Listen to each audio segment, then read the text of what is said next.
رحم اللہ من کرہ الفاتحہ. وہ انسان حسین ہے، حق کو ہے جس پہ ناز وہ انسان حسین ہے، عرفانیت میں مخزن عرفان حسین ہے، شان نزول سورہ رحماں حسین ہے، سچ پوچھئے تو لو مرجاں حسین ہے، مبنی حقیقتوں پہ افسانہ حسین کا ثانی نہ لا سکے گا زمانہ حسین.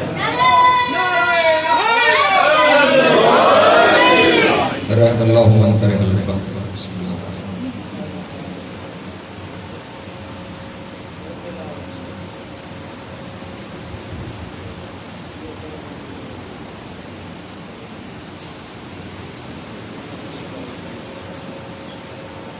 دعا ہے خدا جانم صدقہ محمد والے محمد کا آپ تمام حضرات کا یہاں آنا بانیان مجلس کے صفحے بچھانا اپنی بارگاہ میں منظور و مقبول فرمائے.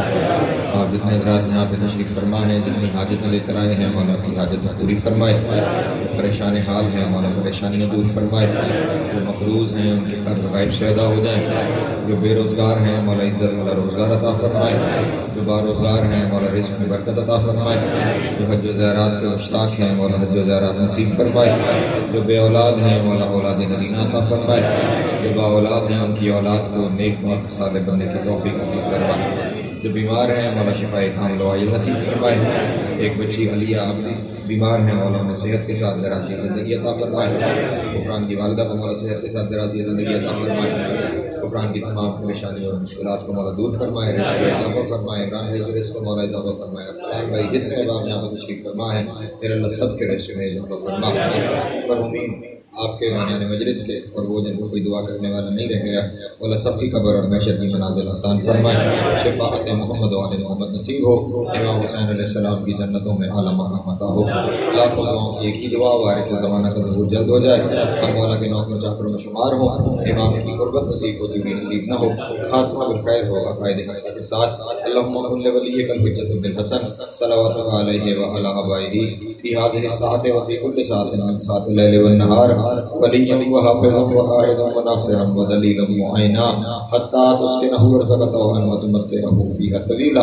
اللهم صل على محمد وآل محمد وعجل فرجهم وسهل مخرجهم وآل قدوهم من الجن والإنس من الأولين والآخرين. يا كاشف الكرب البشر حسین علیہ السلام اکشف کربی وقرب المؤمنین بحق اخیک الحسین علیہ السلام.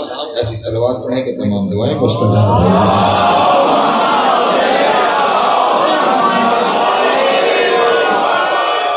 اعوذ باللہ من الشیطان اللعین الرجیم. بسم اللہ الرحمن الرحیم.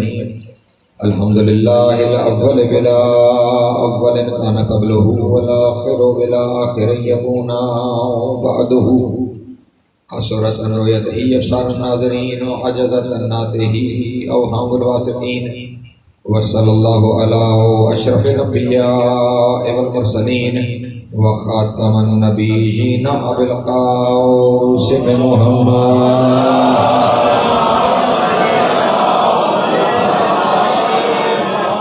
وآلہ الطیبین الطاہرین المعصومین الشرفاء الذین اذهب اللہ عنہم الرجس وطہرہم تطہیرا.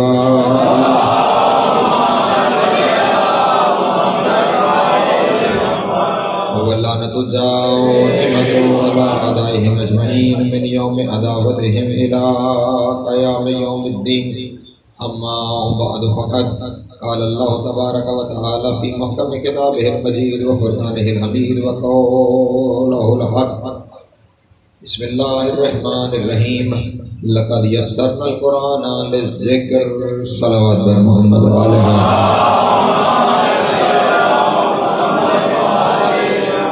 پھر بھی ایک دفعہ مل کے بلندر صلوات پڑھنا.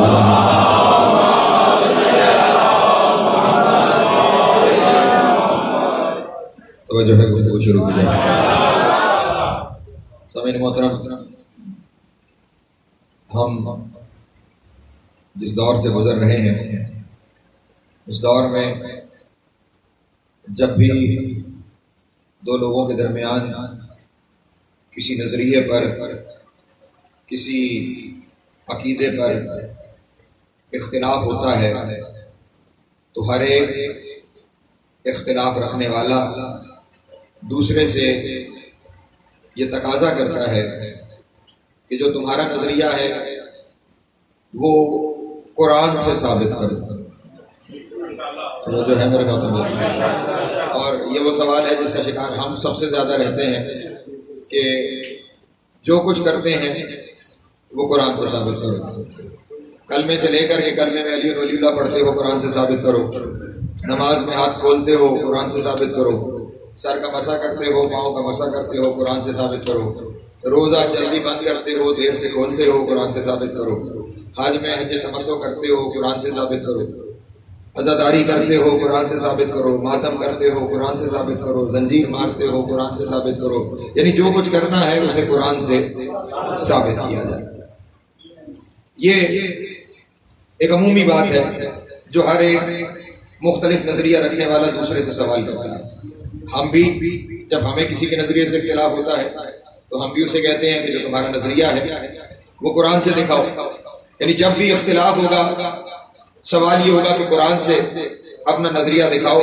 ہم قرآن کو فیصل مانتے ہیں، جو قرآن کہتا ہے ہم اسے تسلیم کر لیں گے.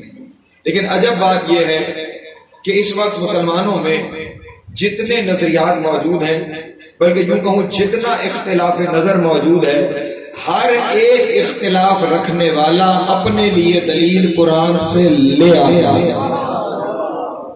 توجہ فرمائیں گے میرے محترم، میں ایک مشکل تمہید سے گزر رہا ہوں، میرے ساتھ رہیں گے تو پھر منزلیں میری آسان ہو جائیں گی. ہر ایک اپنے نظریے کی دلیل قرآن سے پیش کر دیتا ہے، چاہے وہ نظریات ایک دوسرے کے بالکل متضاد کیوں نہ ہوں، ایک دوسرے سے ٹکرا کیوں نہ رہے ہوں. مسلمان اپنے اپنے نظریے کی دلیل قرآن سے پیش کر دیتا ہے. توحید سے لے کر قیامت تک مسلمانوں میں اختلاف ہے. نماز سے لے کر جہاد و امر بالمعروف و نہی عن المنکر و تولا و تبرع تک مسلمانوں میں اختلاف ہے، اور ہر ایک اپنے نظریے پر قرآن کی آیت پیش کرتا ہے. توجہ میرے محترم، ہر ایک اپنے نظریے پر قرآن مجید کی آیت پیش کرتا ہے. ابھی میں نے آپ کے سامنے عرض کیا کہ توحید سے لے کر قیامت تک مسلمانوں میں اختلاف ہے، لیکن ہر ایک اپنے اختلاف پہ قرآن سے آیت پیش کرتا ہے. مثلا اگر میں توحید کا ذکر کروں تو توحید میں لا الہ الا اللہ پر تو سارے مسلمان متفق ہیں کہ کوئی عبادت کے لائق نہیں ہے سوائے اللہ کے، لیکن وہ اللہ ہے کیسا اس میں سب کا اختلاف ہے. توجہ میرے محترم شیخ سنی دوست جہاں تشریف ہے، وہ ہے کیسا اس پہ تمام مسلمانوں میں اختلاف ہے، اور ہر ایک اپنے اپنے نظریے کی دلیل قرآن سے لاتا ہے.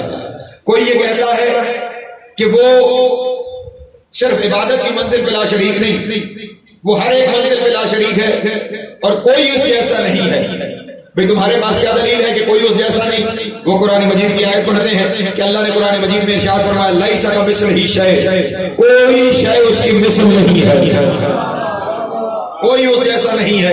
دلیل قرآن کی آیت سے آئی کہ کوئی اس جیسا نہیں ہے. ایک طبقہ فکر وہ ہے کہ جو کہتے ہیں نہیں، معبود ہونے کی منزل پر بے شک وہ وحدہ لا شریک ہے، اس کے علاوہ کوئی معبود نہیں ہے، لیکن کچھ ہستیاں ایسی ہیں جنہیں اس نے اپنے جیسا بنایا ہے. عبادت کی منزل پر، معبود ہونے کی منزل پر وہ لا شریک ہے، اس کے علاوہ کوئی معبود نہیں ہے، لیکن کچھ ہستیوں کو اس نے اپنے جیسا بنا کر اپنی صفات اس نے ان ہستیوں کو عطا کی ہیں. اور ان سے کہا جائے کہ تمہارے پاس قرآن کی دلیل کیا ہے، تو وہ بھی سورہ بقرہ کی آیت لے آتے ہیں کہ خداوند عالم نے قرآن مجید میں ارشاد فرمایا وَلِلَّهِ الْمَثَلُ الْأَعْلَىٰ، مجھ اللہ کی اعلیٰ مثالیں موجود ہیں.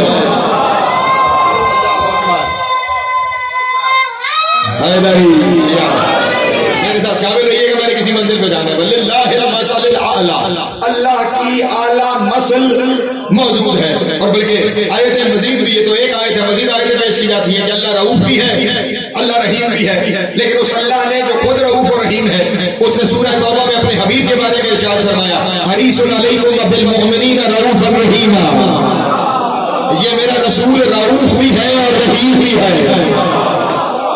توجہ ہے میرے محترم دوستوں کی، میرے رسول رؤوف بھی ہے اور رحیم بھی ہے. اور جب اس نے رؤوف رسول کو اور رحیم رسول کو کہہ دیا تو پھر رسول نے پکار کے کہا کہ مجھے اکیلا نہ سمجھنا،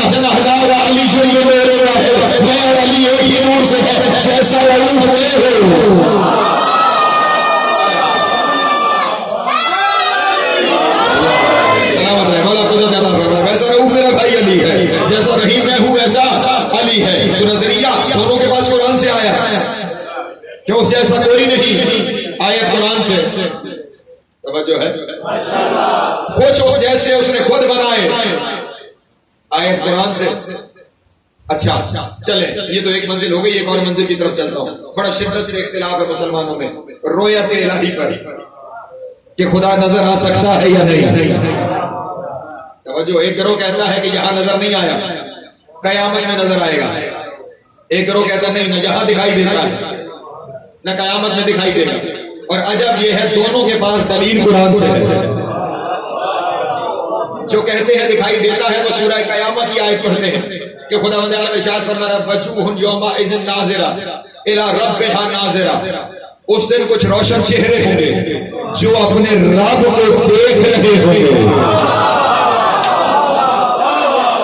الی ربھا ناظرہ, وہ اپنے رب کو دیکھ رہے ہوں گے. ناظرہ, اپنے رب کو دیکھ رہے ہوں گے, یعنی وہاں نظر آئے گا.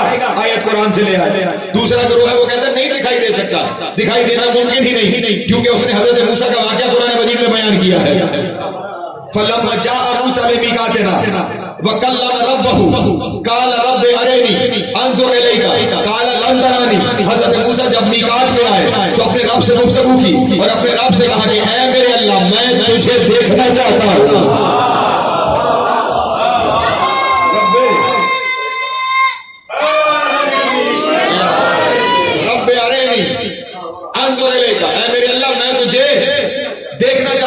اور وہاں سے جواب کیا آیا لن ترانی, تم مجھے کبھی نہیں دیکھ سکتے.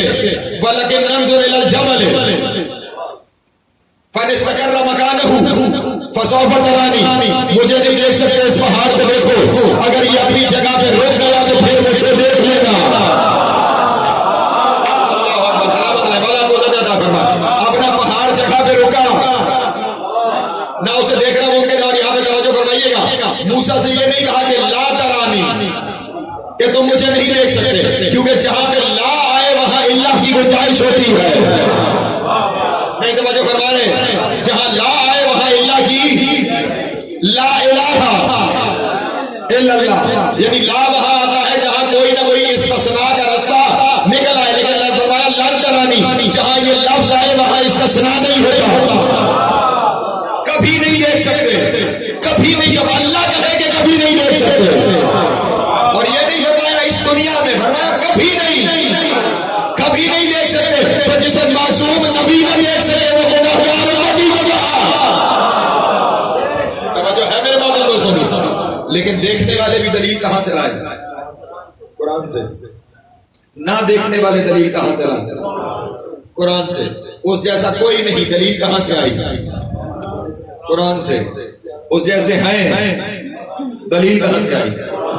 قرآن سے. یہ تو توحید کا معاملہ ہے, یہ تو پہلی منزل ہے. اس کے بعد رسالت ہے. اس رسالت پر محمد الرسول اللہ پر سب کا اتفاق ہے. محمد کیا ہے سب کا اختلاف ہے.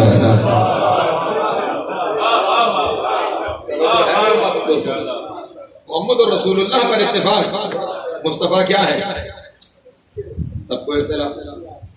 کوئی کہتے ہیں ہم جیسا ہے, کوئی کہتے ہیں نہیں ہم جیسا نہیں. جو ہم جیسا کہتے ہیں وہ بھی قرآن سے دلیل لاتے ہیں. کہ قرآن مجید میں سورہ کہف میں بھی, سورہ حامیم سجدہ میں بھی 2 دفعہ اللہ نے اپنے حبیب سے کہلوایا قل انما انا بشر مثلکم, اے میرے حبیب کہیے میں تمہاری مثل بشر ہوں. جو ہے 2 دفعہ قرآن مجید میں یہ آیت آئی ہے, سورہ کہف میں بھی, سورہ حامیم سجدہ میں بھی, کہ کہو کہ میں تمہاری مثل بشر. دلیل لائے قرآن سے کہ ہم جیسا ہے. جو کہتے ہیں نہیں ہم جیسا نہیں ہے وہ بھی دلیل قرآن میں لاتے ہیں کہ خداوند عالم نے اپنے حبیب کے بارے میں ارشاد فرمایا سبحان الذی اسری بعبدہ لیلا من المسجد الحرام الی المسجد الاقصی. پاک ہے وہ ذات جو اپنے بندے کو راتوں رات مسجد الحرام سے مسجد اقصی تک لے گئی. توجہ ہے ماتم. اور مسجد اقصی کون سی منزل ہے؟ ثم دنا فتدلى فكان قاب قوسين او ادنى, وہ منزل کے جہاں اس کے اور اس کے رب کے درمیان 2 کمان کا فاصلہ رہ گیا. توجہ ہے میرے ماتم دوستوں کی, یعنی 7 آسمانوں سے آگے کی منزل, سدرہ سے آگے کی منزل, عرش سے آگے کی منزل, وہ وہاں تک چلا گیا. تو یہ اس بات کی دلیل ہے کہ وہ ہم جیسا نہیں ہے. ہمیں تو اس خلا سے باہر نکلنا پڑے, ہم اس لباس میں نہیں جا سکتے. توجہ نہیں فرما رہے میرے ماتم دوستوں. سائنس کی دنیا میں رہتے ہیں آپ لوگ، یہ جو ایسٹروناٹس جاتے ہیں خلا میں وہ یہ لباس پہن کے جاتے ہیں؟ نہیں، یہ لباس آپ پہن کے جاتے، وہاں جا کے گریوٹی ختم ہو جاتی ہے، وہاں جا کے آکسیجن ختم ہو جاتی ہے، انہیں اور لباس کی ضرورت ہے۔ سانس لینے کے لیے سانس یہاں سے لے جاتے ہیں، نہیں توجہ فرما رہے، سانس لینے کے لیے سانس یہاں سے لے جاتے ہیں، اور وہ عجب ہم جیسا ہے، خود بھی چلا گیا، اپنا لباس بھی لے گیا، حتیٰ کہ نالین بھی لے گیا۔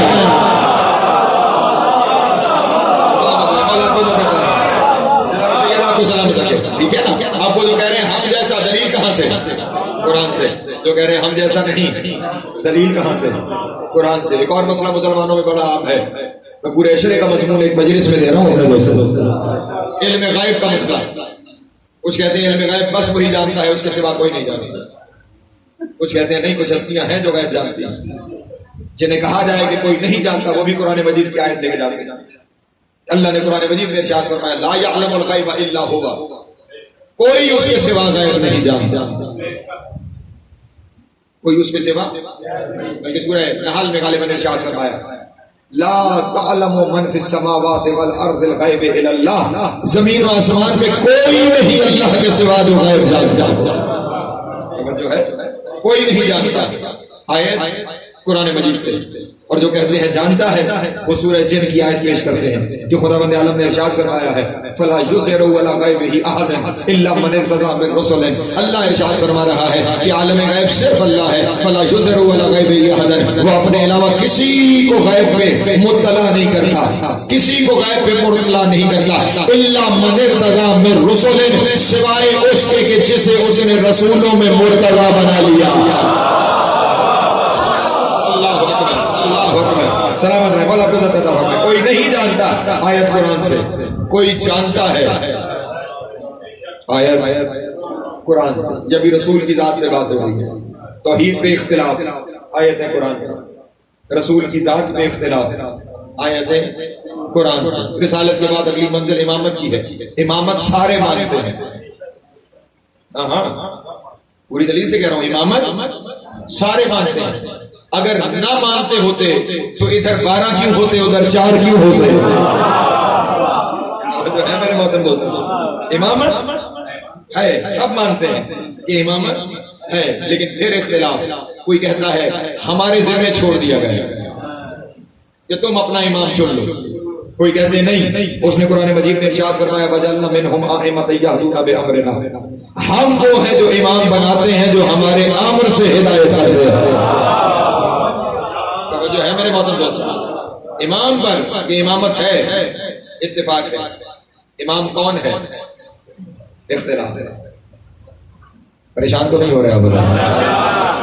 توحید لا الہ الا اللہ پر اتفاق، اللہ کیسا ہے، اختلاف۔ محمد رسول اللہ پر اتفاق، محمد کیسے ہے، اختلاف۔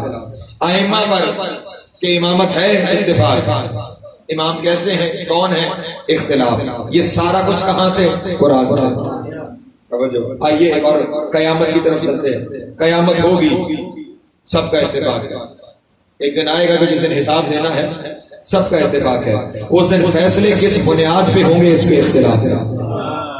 کوئی کہتا ہے وہ علی کل شیء قدیر ہے، جس دن جو جی چاہے گا وہ فیصلہ کرے گا، جو جی چاہے گا وہ فیصلہ کرے گا، چاہے تو کسی گناہگار کو جنت بھیج دے، چاہے تو کسی صاحب عمل کو جہنم میں دھکیل دے، اس کی مرضی پر ہے۔ آسان لفظوں میں کہوں، دنیا کا عقیدہ ہے اس کے موڈ پر ہے کہ وہ کیا کرے گا، جنت میں ڈال دے یا جہنم میں ڈال دے۔ کہاں سے دلیل کہاں سے لا رہے ہیں؟ ان اللہ علی کل شیء قدیر، وہ ہر چیز پہ قدرت رکھنے والا ہے، جو چاہے گا وہی فیصلہ کرے گا۔ اور دوسری طرف نظریہ یہ ہے نہیں، اس نے فیصلہ عدل کی بنیاد پہ ہوگا،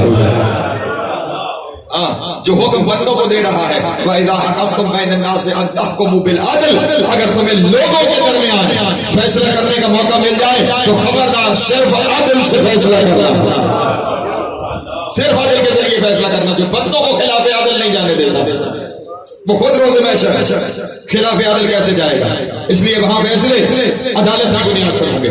پہنچ رہی ہے بات میرے محترم دوستوں، توحید سے لے کر قیامت تک اختلاف نظر، اور ہر ایک کے پاس آیت کہاں، قرآن سے۔ یہ تو اصول کی بات ہے، فروع کی طرف آ جائے، اعمال کی طرف آ جائے، پہلا عمل نماز.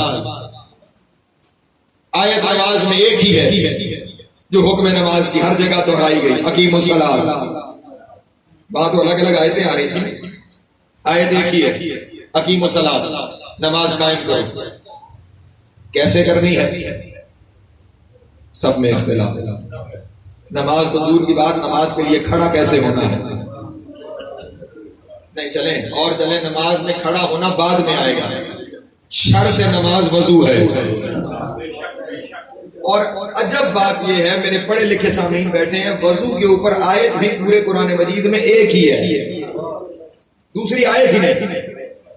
ایک ہی آیت ہے وضو پر.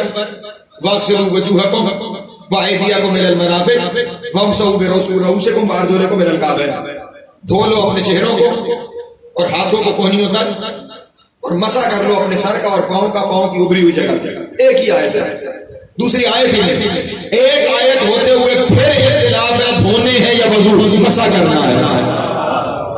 توجہ میرے شیعہ سنیے. آیت بھی ایک ہے، دوسری آیت بھی نہیں کہ ایک کہے میں نے حکم یہاں سے لے لیا ہے اور دوسرا کہے میں نے حکم وہاں سے لے لیا ہے. آیت بھی ایک ہے، پھر اختلاف ہے کہ مسح کرنا ہے یا پاؤں دھونے ہیں، ہاتھوں کو یوں دھونا ہے یا یوں دھونا ہے، سر کا مسح یہاں کرنا ہے یا گردن تک لے کے آنا ہے. آیت ایک، پھر اختلاف ہے. روزے کی جانب آگے بڑھیے. روزے کے حکم پہ بھی وہی آیت ہے. کتب علیکم الصیام کما کتب علی الذین من قبلکم لعلکم تتقون.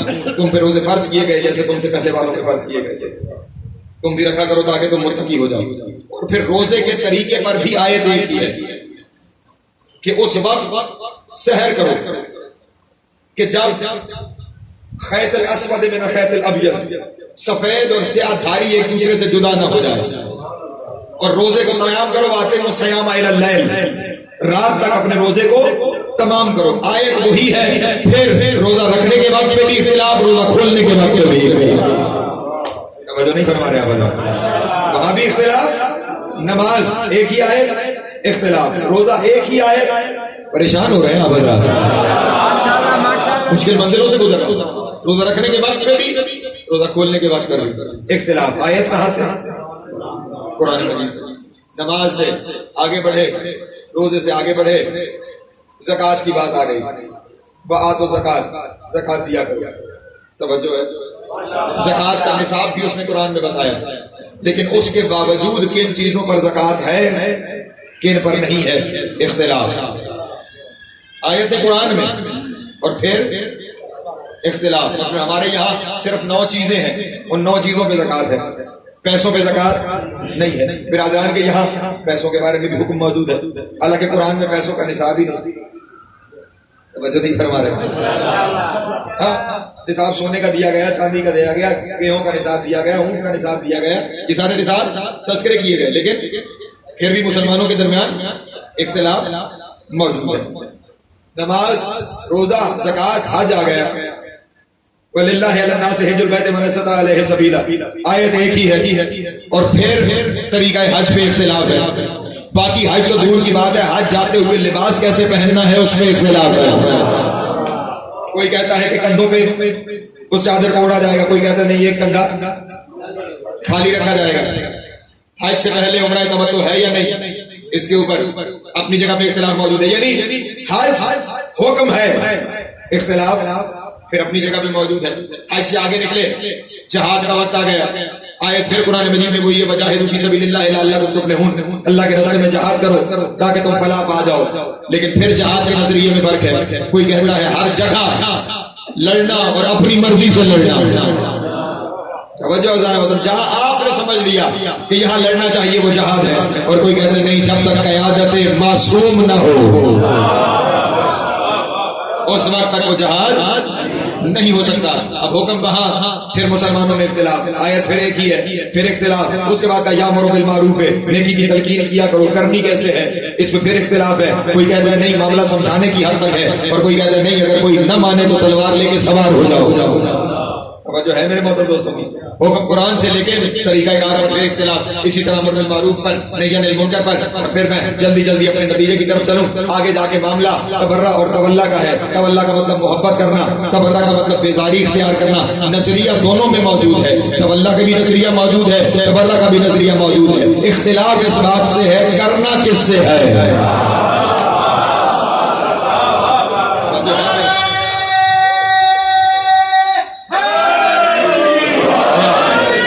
ساری گفتگو کر کے صرف یہ نتیجہ آپ کے سامنے پیش کرنا ہے کہ ہر ایک جگہ پہ اختلاف نظر، اختلاف فکر موجود، اور دلیل کہاں سے؟ قرآن سے. اب یہاں پہ پہنچ کر صرف دو نتیجے باقی بچتے ہیں. پہلا نتیجہ یہ ہے کہ تسلیم کر لیا جائے کہ قرآن میں اختلاف ہے. پہلی بات یہی کہ تسلیم کر لیا جائے کہ قرآن میں اختلاف ہے. لیس کمثلہ شیء للہ المثل الاعلی لا یعلم الغیب الا هو الا من ارتضی من رسول. پہنچ رہی ہے بات یا نہیں؟ ناظرہ الی ربها ناظرہ، رب کا چہرہ دیکھیں گے. اور یہاں لن ترانی. پہنچ رہی ہے بات میرے دوستوں؟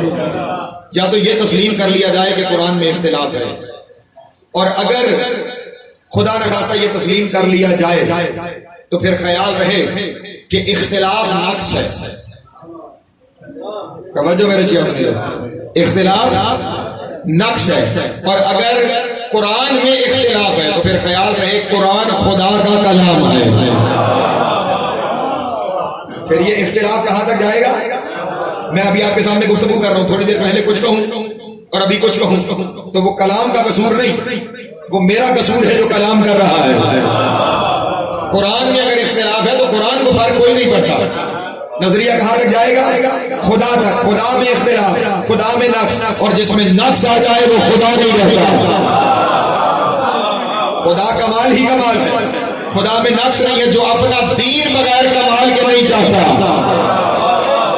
توجہ فرما رہے الیوم اکملت لکم دینکم، آج ہم نے دین کو منزل کمال پہ پہنچا دیا. کبھی اس ترجمے پہ غور کیجیے گا. آج ہم نے دین کو منزل کمال پہ پہنچا دیا ہے. اس کا مطلب یہ ہوا جس چیز کو کمال تک لے کے جانا چاہتے ہو قدیر میں چھانک کے دیکھنا، جو چیز اس کو کمال پہ لے گئی وہی میرے عمل کو کمال پہ لے جاؤ.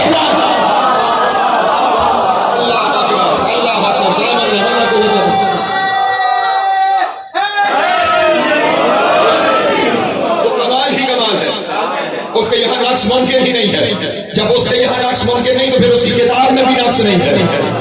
اور خود اس نے قرآن مجید میں ارشاد فرمایا وَلَوْ كَانَ مِنْ عِنْدِ غَيْرِ اللَّهِ لَوَجَدُوا فِيهَا اخْتِلَافًا كَثِيرًا. اگر اللہ کے علاوہ کسی اور کی طرف سے ہوتا تو پھر اختلاف ہوتا. اللہ کی طرف سے ہے اس لیے اس میں کوئی اختلاف نہیں ہے. یہی بات حضرت امام حسن عسکری علیہ السلام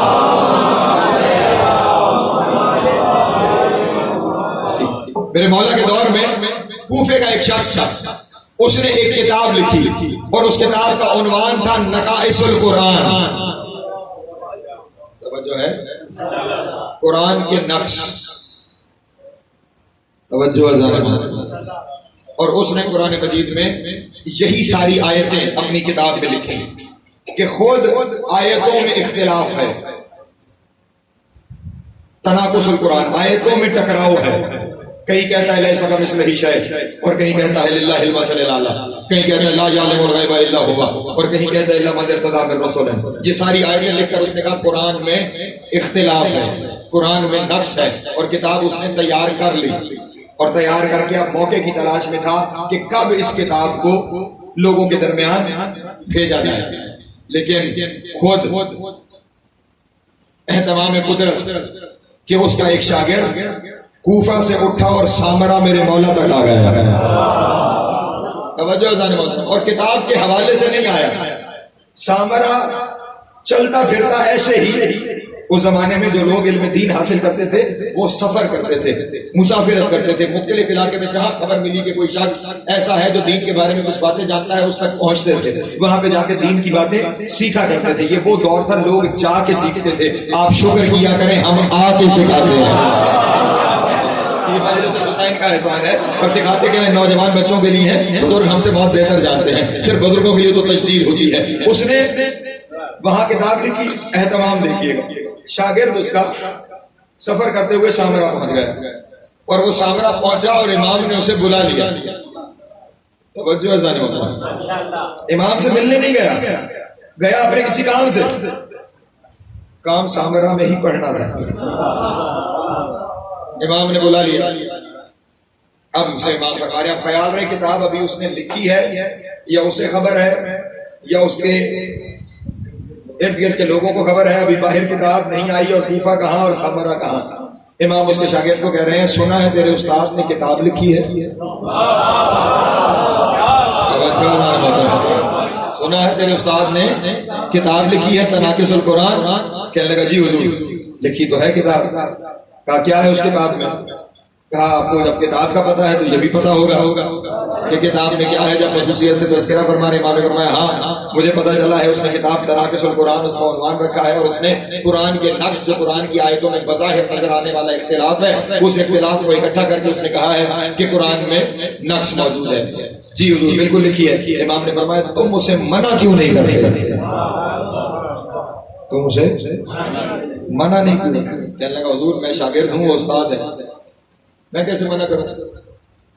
یہ کتاب کیوں لکھی ہے؟ امام نے فرمایا اچھا اس طرح کر کوفے چلا جا میں کچھ سوال تجھے بتاتا ہوں. وہ سوال جا کے اپنے استاد سے پوچھنا لیکن اسے یہ نہ بتانا سوال بتائے کس نے ہے.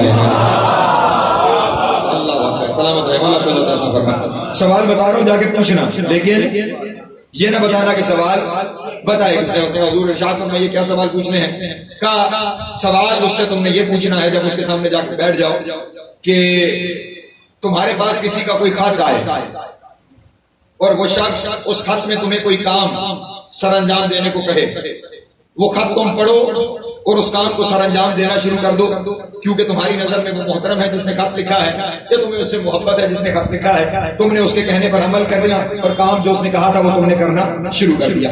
کچھ دن گزرے تم وہ عمل کر رہے تھے کہ جس نے خط لکھا تھا وہ آ گیا. توجہ میں نے کیا جس نے خط لکھا تھا وہ آ گیا اور اس نے تمہیں عمل کرتے ہوئے دیکھا اور وہ حیران ہو کے پوچھنے لگا یہ کیا کر رہے ہو؟ توجہ توجہ توجہ جہاں تک میری آواز آ رہی ہے. اس نے عمل کرتے ہوئے تمہیں دیکھا اور کہا کہ یہ تم کیا کر رہے ہو اور تم نے پلٹ کر اسے کہا کہ حضور وہ جو آپ نے خط لکھا تھا اس خط کے مطابق یہ عمل کر رہا ہوں. اور وہ خط لکھنے والا پلٹ کر یہ کہے کہ میں نے کہا اور تھا تم کر اور رہے ہو. میں نے کہا اور تھا تم کر اور رہے ہو. اب جب وہ تمہیں کہے کہ میں نے کہا اور تم کر اور رہے ہو تو تم کیا کرو گے؟ اپنے عمل کو بدل لو گے اس کے مطابق یا اپنی بات پر ڈٹے رہو گے جو تم نے سمجھا اور کام کرنا شروع کر دو گے. اب وہ فلاسفوں میں سے تھا وہ کلام میں سے تھا. کہنے لگا اس نے جس نے لکھا ہے وہ جانتا ہے کیسے کرنا ہے. میرے سمجھنے میں غلطی ہو سکتی ہے اس لیے میں اپنے طریقے سے ہٹ جاؤں گا. جو اس نے کہا ہے اس پہ عمل کروں گا کیونکہ میرے سمجھنے میں غلطی ہو سکتی ہے. امام نے کہا جب وہ اس جگہ پر پہنچے نا تو پھر اسے کہنا کہ قرآن اللہ کی طرف سے آیا ہے اور تو اپنے طریقے سے سمجھ رہا ہے. کل اگر تیرا اللہ سے سامنا ہو گیا اور اللہ نے کہا میں نے جو کہا تو وہ اور ہے تو نے جو سمجھا ہے وہ اور ہے.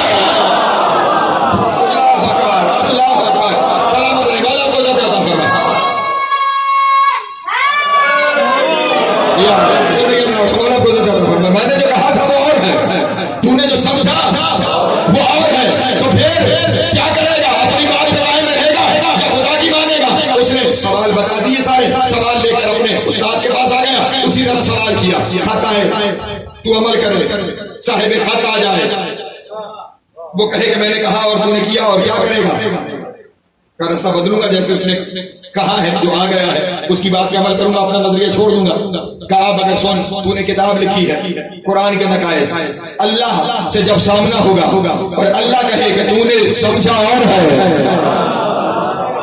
میں نے کہا اور تھا تو پھر وہاں کرے گا کیا؟ وہاں تیرا بچانے والا کون ہوگا؟ یہ سننا تھا. اس نے اپنی کتاب اٹھائی آگ میں پھینکی. اس نے اپنی کتاب اٹھا کر جو سالوں کی محنت سے لکھی تھی وہ جلا دی آگ میں پھینک دی خاک کر دی. پھینک کر کتاب شاگرد سے کہنے لگا سوال کس کا ہے؟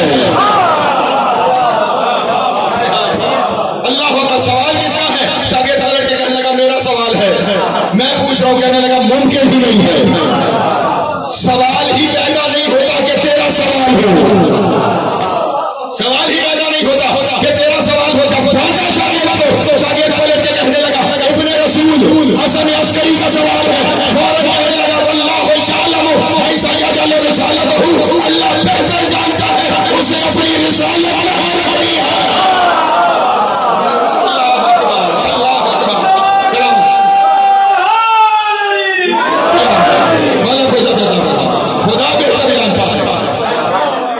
کہ اسے اپنی رسالت کہاں رکھنی ہے. توجہ ہے میرے محترم دوستوں؟ اس کا مطلب یہ ہوا اتنا جو سفر کر کے ہم آئے کہ جو اختلاف نظر آ رہا ہے وہ ہمیں نظر آ رہا ہے.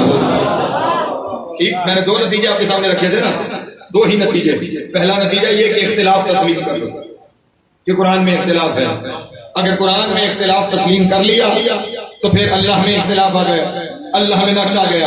اللہ میں نقص آ گیا تو تمہاری توحید ختم ہو گئی، تم دائرہ اسلام سے خارج ہو گئے. دوسرا نتیجہ یہ ہے، پہلا نتیجہ یہ قرآن میں اختلاف تسلیم کرو، اور اگر نہیں کر سکتے قرآن میں اختلاف تسلیم تو پھر اس بات کو تسلیم کر لو کہ جن سے ہم نے سمجھا ہے ان میں اختلاف ہے. اللہ اکبر، اللہ اکبر. جن سے سمجھنے چلے گئے ان میں اختلاف تھا، ان کا اختلاف ہم تک آ گیا. اگر سمجھا وہاں سے ہوتا جہاں سے خدا سمجھوانا چاہتا تھا. بلکہ نہیں، قرآن مجید میں خداوند عالم نے خود اس جانب اشارہ فرمایا. قرآن مجید کی دو چیزیں ہیں، ایک ہے تفسیر، ایک ہے تعبیر. پریشان تو نہیں میرے محترم؟ ایک تفسیر قرآن. کل انشاءاللہ نبی رضا صاحب کے یہاں ٹھیک 8:30 بجے حاضر خدمت ہو جاؤں گا. آج تاخیر کچھ موسم کی وجہ پہ وہاں ملتان والی سائڈ پہ بہت زیادہ طوفان تھا، جہاں مجلس تھی اتنا طوفان آیا کہ وہ سارا جو انتظام انہوں نے کیا تھا وہ سارا درم برم ہو گیا، جس کی وجہ سے مجلس وہاں تاخیر سے ہوئی. میں آپ کے سامنے تاخیر سے حاضر ہوا. کل ٹھیک 8:30 بجے میں آپ کے سامنے حاضر خدمت ہو جاؤں گا. آج آپ کو میرا انتظار کرنا پڑا، میں معذرت چاہتا ہوں. کل انشاءاللہ میں آپ کا انتظار کروں گا.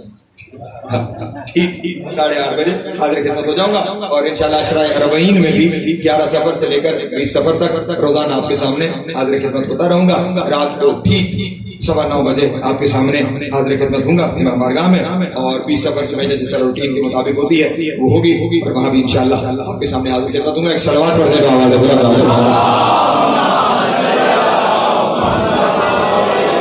پریشان نہیں ہو رہے نا؟ قرآن مجید کی دو چیزیں قرآن مجید کے ساتھ منسلک ہیں، ایک ہے تفسیر قرآن، ایک ہے تعویل قرآن.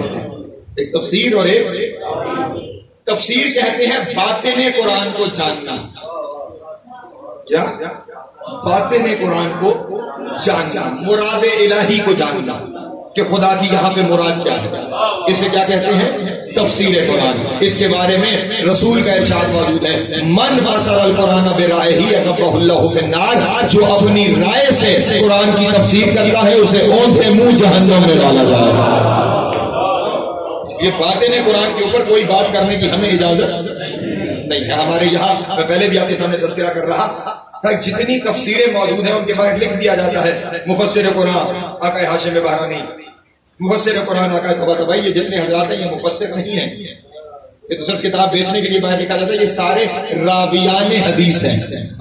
ہاں، کیونکہ آپ کوئی کتاب ہماری تفسیر کی اٹھا کے دیکھ لیں، اس میں کہیں نہیں آپ کو ملے گا کہ وہ جس میں وہ تفسیر لکھی ہے وہ کہے کہ میری رائے یہ ہے.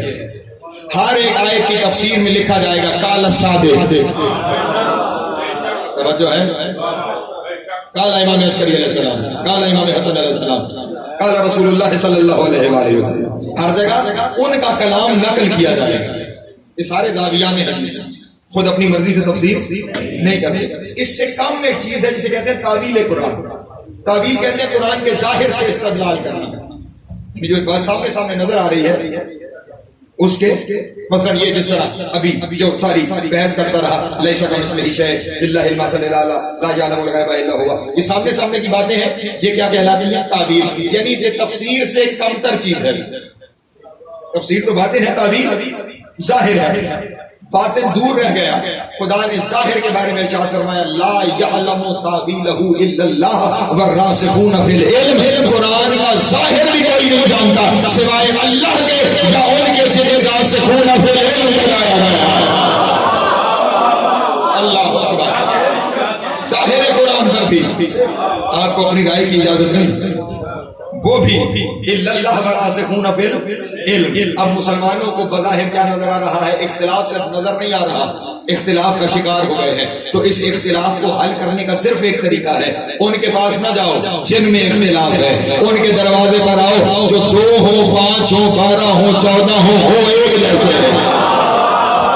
اللہ اکبر. سلام رہنے والا کو ان کے دروازے پہ نہ جائیں جہاں اختلاف ہو, وہاں آئے جہاں سارے ایک جیسے. میں پورے چیلنج سے کھانے والے کے اس ممبر پر بیٹھ کے یہ عرض کر رہا ہوں, دنیا کوئی 2 ایک جیسے نہیں لا سکتی. پورے چیلنج سے کہہ رہا ہوں, دنیا کوئی 2 ایک جیسے نہیں لا سکتی. بھائی پتہ نہیں, میری بات سامنے کی بات ہے, کوئی اس میں پریشانی کی بات نہیں ہے. برادران کے یہاں 4 ائمہ ہیں, امام مالک, امام شافعی, احمد بن حنبل اور مالک. ٹھیک ہے, 4 امام. امام مالک کی فقہ پہ عمل کرنے والے مالکی, امام شافعی کی فقہ پہ عمل کرنے والے شافعی, حنبلی, امام ابو حنیفہ کی فقہ پہ عمل کرنے والے حنفی. 4 امام, امام ابو حنیفہ والے حنفی, امام مالک والے مالکی, امام شافعی والے شافعی, امام احمد بن حنبل والے حنبلی. 4 امام ہیں, 4 گروہ ہیں, حنفی, حنبلی, شافعی, مالکی. 12 امام ہیں, سارے جعفری.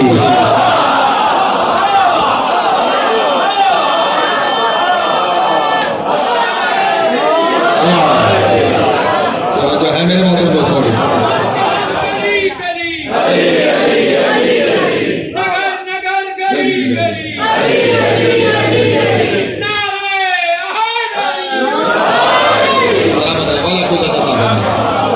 کہیں کوئی فرق ہے؟ کوئی کہے میں علوی ہوں, میں حسنی ہوں, میں حسینی ہوں, نہیں.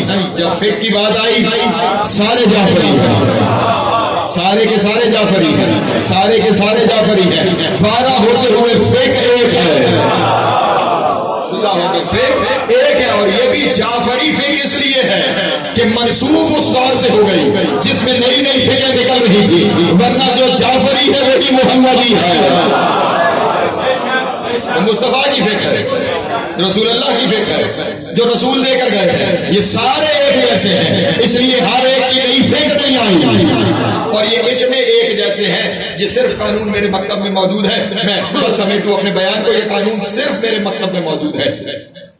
میں کچھ کہوں تو نہیں کہا جا سکتا یہ ارسلان نے کہا, ارسلان کچھ کہے نہیں کہا جا سکتا غفران نے کہا, غفران کچھ کہے نہیں کہا جا سکتا ترمذی صاحب نے کہا, یہ کہے تو نہیں کہا جا سکتا مصدق جعفری صاحب نے کہا, مصدق جعفری صاحب کہے نہیں کہا جا سکتا نجمی بھائی نے کہا. کیوں؟ سب کے نظریات الگ ہیں, ہر ایک کی اپنی زبان ہے. ہو سکتا ہے آپس میں اختلاف رکھتے ہوں, ایک کی بات کو دوسرے سے جوڑا نہیں جا سکتا. یہ اتنے ایک جیسے ہیں, یہ اتنے ایک جیسے ہیں کہ میرے مکتب کا اصول ہے, اگر کسی ایک نے کچھ کہا اور میں نے اسے دوسرے سے منسوخ کر دیا, مثلا امام صادق نے کہا اور میں نے کہہ دیا کہ امام کاظم نے کہا ہے, یہ جھوٹ نہیں سچ ہے. اسے مطلب میں جھوٹ نہیں کہا جائے گا, یہ مطلب کے حساب سے عین حقیقت کہلائے گی, یہ عین حقیقت کہلائے گی. اس پہ کیس کیا فتویٰ نہیں لگے گا, کیونکہ اگر جعفر کی جگہ کاظم ہوتے تو وہی کہتے. اللہ اکبر. جو بات امام صادق نے فرمائی کہ سارے ایک جیسے ہیں, ایک کی بات کو دوسرے سے جوڑ دو کوئی فرق نہیں, عین حقیقت ہے. اور اتنے ایک جیسے ہیں کہ پہلے والا کہہ گیا تھا اولنا محمد, آخرنا محمد, واوسطنا محمد, وکلنا محمد. ہمارا پہلا بھی محمد, ہمارا آخری بھی محمد ہے, ہمارا درمیان والا بھی محمد ہے, ہم سارے کے سارے محمد ہیں. اس لیے ہمارے یہاں 14 میں سے کسی نے کچھ کہا وہ حدیث ہے. 14 میں سے کسی نے جو کہا وہ حدیث ہے, کیونکہ اس کی وجہ ہے اگر ان کی جگہ